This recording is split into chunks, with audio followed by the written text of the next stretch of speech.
So I'm here with Luce, and we're here to do an interview with Maximo Park at the brilliant O2 Academy. Welcome, Lucas. We're here to talk about obviously your gig tonight and that sort of thing. Your album, right? The first time I heard of Maximo Park was when I was 18, and I was in Ibiza for just generally a last holiday. And you did Ibiza Rocks in 2005? We did, yeah. That was the first time I heard of your band. And then I got introduced to Apply Some Pressure, massive track. Your latest track is very, very different from that. Mm-hmm. How would you describe your album going from there on? Because it's very different. It's Leave This Island. It's very really dark. And I think we recorded this album ourselves. It was the first album we've done ourselves. Yeah. And we just kind of didn't really put any sort of barriers on ourselves in terms of the music. When we do demos, normally they sort of come from all kinds of directions. We've got loads of different tastes in music.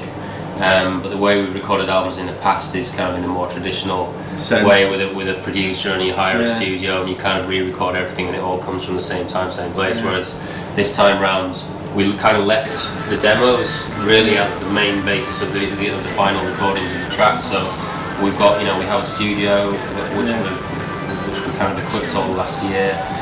We do demos a lot ourselves at home. We've all got a little setup at home. Pretty cool. So I mean, for example, Leave This Island is a lot of me just on my computer with synths and present the demos to the band. Well, it sounds great. There's no point kind of trying to reproduce it in a more guitar-y way. Just keep it as it is. Keep it natural and keep it sweet. Yeah. Did you feel more invigorated to do something completely different than you did before? Yeah, well, I think we sort of had it in our mind to record an album ourselves. Every time we work with a producer, you learn a little bit more about songwriting. Our guitar player did a production course years ago, which is, he did it. We recorded our original demos with him, which is how we ended up kind of getting a record deal. So he kind of knows the ropes in terms of like mic techniques and that kind of stuff. And so we thought, well, this is the time to go out alone. We've got a studio we're really happy with, really good rooms. We've got enough equipment now to set up and make a good sound. And it just frees you up because you're not under any time constraints. You can take your time, you can try different things out, and also, we've done enough songs, B-sides and albums, and all. If you listen to our B-sides, they're very, very different often to what we've done on an album, and we just kind of realised that actually we can kind of get away with anything we want, really. So why not? So you're from Batley. I'm originally from Batley. Where would you recommend to go out in the Leeds, West Yorkshire area? Where would be your place to go? Where can we expect to meet you? I went to the Frontier when I was very young. I've been to the Frontier recently to go see the darts. That's sort of an experience I've had about the Frontier. It's a great venue. I've read recently that it's going to be no more. They're closing it down. It's a little bit sad. Which is sad. So you don't want to play it before then? Well, it did sort of cross my mind because they've got the one thing about the Frontier was it had a great light show. It's pretty cool. It used to come on. I don't know. This sounds like it's from the 70s or something, but this is the Frontier. I think it kept the 70s alive through most of the 80s and 90s. And on a Friday night at midnight, there was a light show to the theme of Star Wars. Was that you growing up?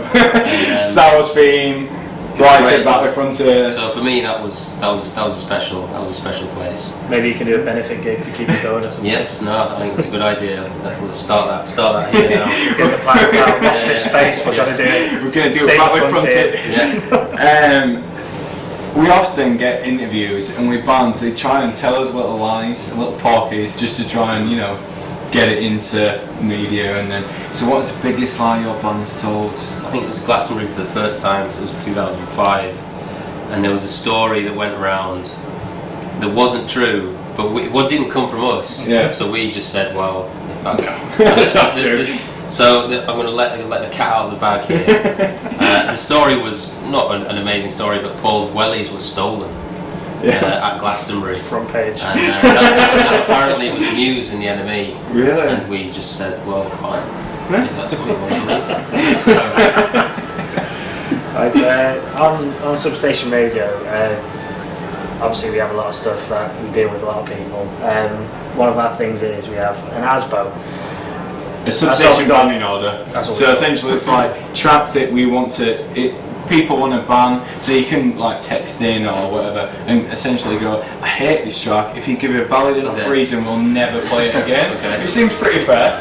You know, it's power in the people. Yeah, exactly. So, what would be the track that you would never want to listen to again? Goodness. That's a really tough one. There's probably something from my childhood that I wouldn't want to ever hear again. I don't know. I remember when I was a kid, I used to quite like Shaking Stevens' Green Door. Yeah. But now I'm embarrassed. I used to like that, even though I was only 5. I mean, how you know? So maybe Green Door by Shaking Stevens. That's really. Does that get a little bit? That's really We're tough. going to lose a lot of listeners.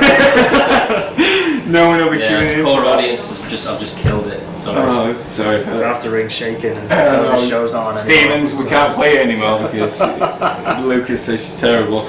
I know one of our last games that we played is called Pie or Lie. Essentially, it's on Reese's show. Basically, it's just a true or false game. Okay. Simply, is it a pie or is it a lie?